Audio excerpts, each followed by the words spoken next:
एक नगर में प्रतिष्ठित व्यापारी रहते थे जिन्हें बहुत समय बाद एक पुत्र की प्राप्ति हुई थी। उसका नाम चंद्रकांत रखा गया।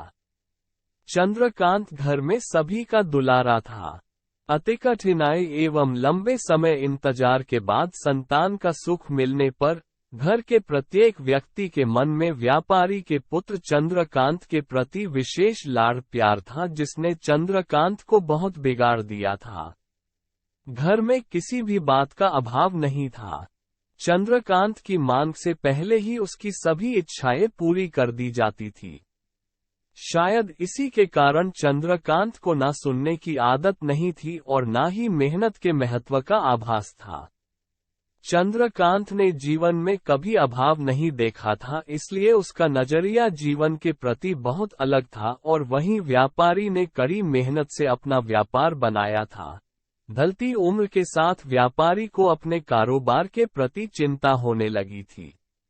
व्यापारी को चंद्रकांत के व्यवहार से प्रत्यक्ष था कि उसके पुत्र को मेहनत के फल का महत्व नहीं पता। उसे आभास हो चुका था कि उसके लाड प्यार ने चंद्रकांत को जीवन की वास्तविकता और जीवन में मेहनत के महत्व से बहुत दूर कर दिया है। गहन चिंतन के बाद व्यापारी ने निश्चय किया कि वो चंद्रकांत को मेहनत के फल का महत्व स्वयं सिखाएगा, चाहे उसके लिए उसे कठोर ही क्यों न बनना पड़े। व्यापारी ने चंद्रकांत को अपने पास बुलाया और बहुत ही तीखे स्वर में उससे बात की।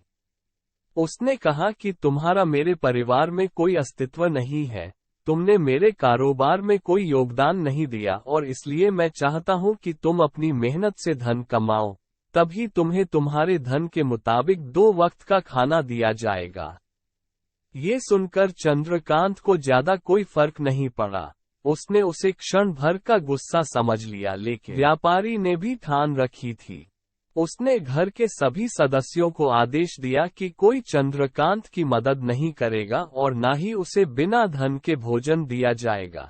चंद्रकांत से सभी बहुत प्यार करते थे, जिसका उसने बहुत फायदा उठाया। वो रोज किसी न किसी के पास जाकर धन मांग लाता और अपने पिता को दे देता, और व्यापारी उसे उन पैसों को कुएं में फेंकने का बोलता, जिसे चंद्रकांत बिना किसी अड़चन के फेंक आता और उसे रोज भोजन मिल जाता। ऐसा कई दिनों तक चलता रहा, लेकिन अब घर के लोगों को रोज रोज धन देना भारी पड़ने लगा।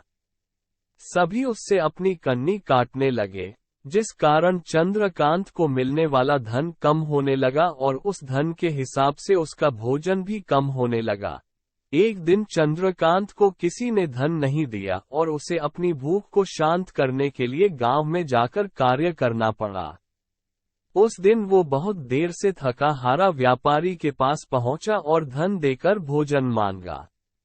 रोज के अनुसार व्यापारी ने उसे वो धन कुएं में फेंकने का आदेश दिया, जिसे इस बार चंद्रकांत सहजता से स्वीकार नहीं कर पाया और उसने पलटकर जवाब दिया, पिताजी, मैं इतनी मेहनत करके पसीना बहाकर इस धन को लाया और आपने मुझे एक क्षण में इसे कुएं में फेंकने कह दिया।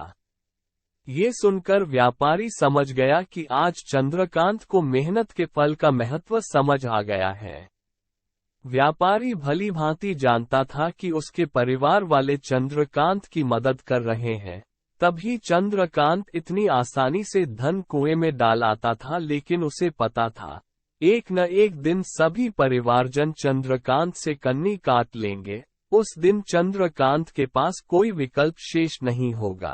व्यापारी ने चंद्रकांत गले लगा लिया और अपना सारा कारोबार उसे सौंप दिया।